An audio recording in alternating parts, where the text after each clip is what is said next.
Subscribe and don't forget to press the bell icon to get notified whenever we upload a new video. जैसे prime minister Modi India, इनके जो जयशंकर हैं उनका कमाल ये है।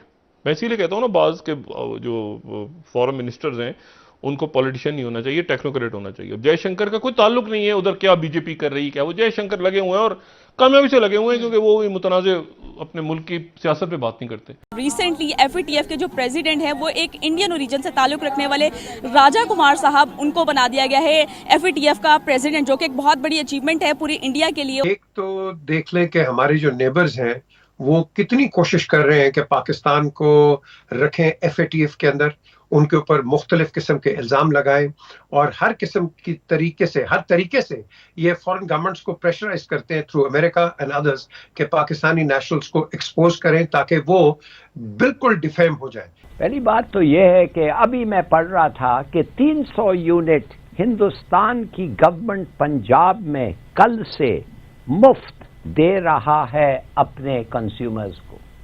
300 यूनिट मुफ्त बिजली का। $30 पर उसने पेट्रोल लिया। इंडिया ने, अमेरिका ने क्या कर लिया उसका? कल उसने कोयला लिया रूस के साथ, उसने क्या कर लिया?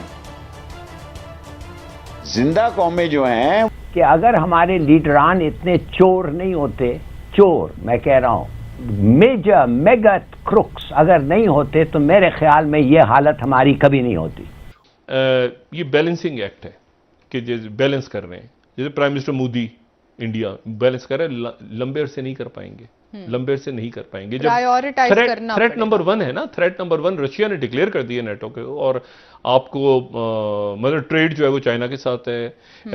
आप जो जियोपॉलिटिकली आप यहाँ पे मौजूद हैं, बहुत ज़्यादा कितनी टेक्नोलॉजी आपसे शेयर वो करेंगे, कितनी आपसे डिस्कशंस करेंगे, गुडी गुडी रहेंगे, कोविड ले लो, ये ले लो, फलां ले लो। बुरे वक्तों में एहसास होता है, बुरे वक्तों में पता चलता है दोस्तियों का, जब ये कोविड फैला हुआ था इंडिया में। और मैं आपको मैं आपको बताऊं, आप जो इंडिया के डॉक्टर्स के साथ, इंडिया के जो मेडिकल प्रोफेशनल्स हैं या जो उनके साइंटिस्ट बड़े दोस्त है बाप, उनके साथ काम करने का भी जिंदगी में मौका मिला पाकिस्तान से बाहर। कमाल के लोग हैं उनके, आप उनके साइंटिस्ट और उनके डॉक्टर्स, और ये उनकी जो वैक्सीन है, मैं जाती तौर पे किसी भी तरह उनकी वैक्सीन को जो कोविड के दौरान तैयार की, मैं जाती तौर पे किसी भी तरह उनकी वैक्सीन को, वो जो एस्ट्राजेनेका और ये वो फाइजर, उस जमाने में चीखते रहे कि ये क्या कर रहा है, मैं वेस्ट उनसे कम नहीं, लेकिन उन्होंने वो ठप्पा लगा के नहीं ये इंडिया के हैं तो ये ना, वो उनको तंग किया, प्रॉपर तंग किया सत एक, लेकिन वो पी गए। इनके जो जयशंकर हैं उनका कमाल ये है।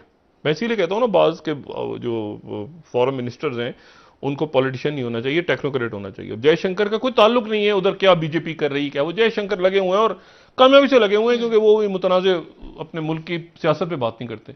हमारे यहाँ मसला ये है कि हमारे यहाँ जो फॉरेन मिनिस्टर आता है वो, बात करें हम एफएटीएफ की, तो एफएटीएफ में प्रेसिडेंट बनाया है राजा कुमार को, ठीक है, जो कि इंडियन ओरिजिन से जिनका ताल्लुक है अगले 2 साल के लिए। क्या कहना चाहेंगे इस पे? बेसिकली ये है कि Pakistanis and our establishment, we are always not looking on these things, that Indians are with the time they are manipulating international platforms, and they are actually getting those positions which can make us very weak in the region. Sir, इस तरह की बहुत सी examples हमारे सामने हैं, चाहे हम कमला Harris की एग्जांपल ले लें जो कि प्रेसिडेंट हैं अमेरिका की, ठीक है, उसके अलावा और भी इस तरह की बहुत सी एग्जांपल्स हैं। बड़ी बड़ी पोस्ट पे हम इंडियंस को देखते हैं। Basically FATF is an hot issue for Pakistanis from last few years, that's why we are looking at it. Otherwise, if you look overall, Indians, they are everywhere, and what they have invested in last 30 odd years in their human resource, which they actually somehow managed to send in Europe and America and all those. If you see in Silicon Valley, they are already there. खित्ते में इसकी जोग्राफियाई position इतनी अहम है कि 3 super power के border लगते हैं। सो ये जो एक ब्लॉक बनने जा रहा था, देखें कल $30 पर उसने पेट्रोल लिया। इंडिया ने, अमेरिका ने क्या कर लिया उसका? कल उसने कोयला लिया रूस के साथ, उसने क्या कर लिया? जिंदा कौमें जो हैं वो वक्त आने पर, अब सारा यूरोप जो है वो एक मसाइल में उलझा हुआ है और उसी मसाइल का हिस्सा हमें बना रहे हैं महंगाई का। लेकिन इंडिया ने जो इमरान खान रास्ता निकालना चाहता था, वो अमेरिका ने इंडिया का क्या कर लिया जी? कल उसने दुनिया की सबसे बड़ी सीमेंट की कंपनी ने कोयला भी ले लिया रूस से, पेट्रोल वो पहले ही सारा ले रही है रूस से, फर्नेस ऑयल वो पहले ले रही है, एलएनजी पहले ले रही है। और हम तो पड़ोस में, रूस टूटा नहीं था जी, किसी ने जुलूस नहीं निकाला ताशकंद में, उज्बेकिस्तान में, माफ करना, एक जुलूस का रिकॉर्ड निकाल कर मुझे दिखा दें कि लोगों ने ये डिमांड की हो कि हम रूस से अलहदा होना चाहते हैं। माशी तौर पर उसको डुबो दिया गया, स्टेट्स अलहदा हो गई। अब माशी तौर पर हमारे हालात क्या है हुजूर कि 178 से 208 और 6 रुपए पे डॉलर है, और टेक्सटाइल वाले कह रहे हैं कि हमारा बुरा हाल है। हालांकि एप्टमा इस मुल्क में सबसे बड़ा, खुद बड़ा माफिया है। ये इंटरनेशनली कि पाकिस्तान टेररिज्म के अंदर है, ये मैं आपको वो न्यूज़ दे रहा हूँ जो अभी किसी ने दी नहीं है। लेकिन बुखारी साहब, ये जो हमारे हाई कोर्ट ने इस्लामाबाद में जो इसकी ऑब्जर्वेशन है, इसका मुझे बताया।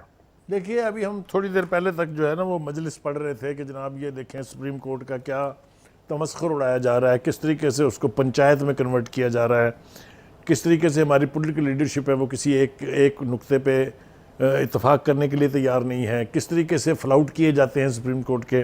लेकिन ये जो मिसाल आपने दी है, जिसकी तरफ आपने मुझे इशारा किया है, एक थाईलैंड का बाशिंदा है, कोको इब्राहिम उसका नाम है, उसको 5 साल एक जाली मुकदमे में सज़ा हुई ड्रग्स के हवाले से, और वो अपनी सज़ा भोग चुका, उसके ऊपर 5 साल गुजर गए हैं लेकिन वो अभी तक जेल के अंदर है।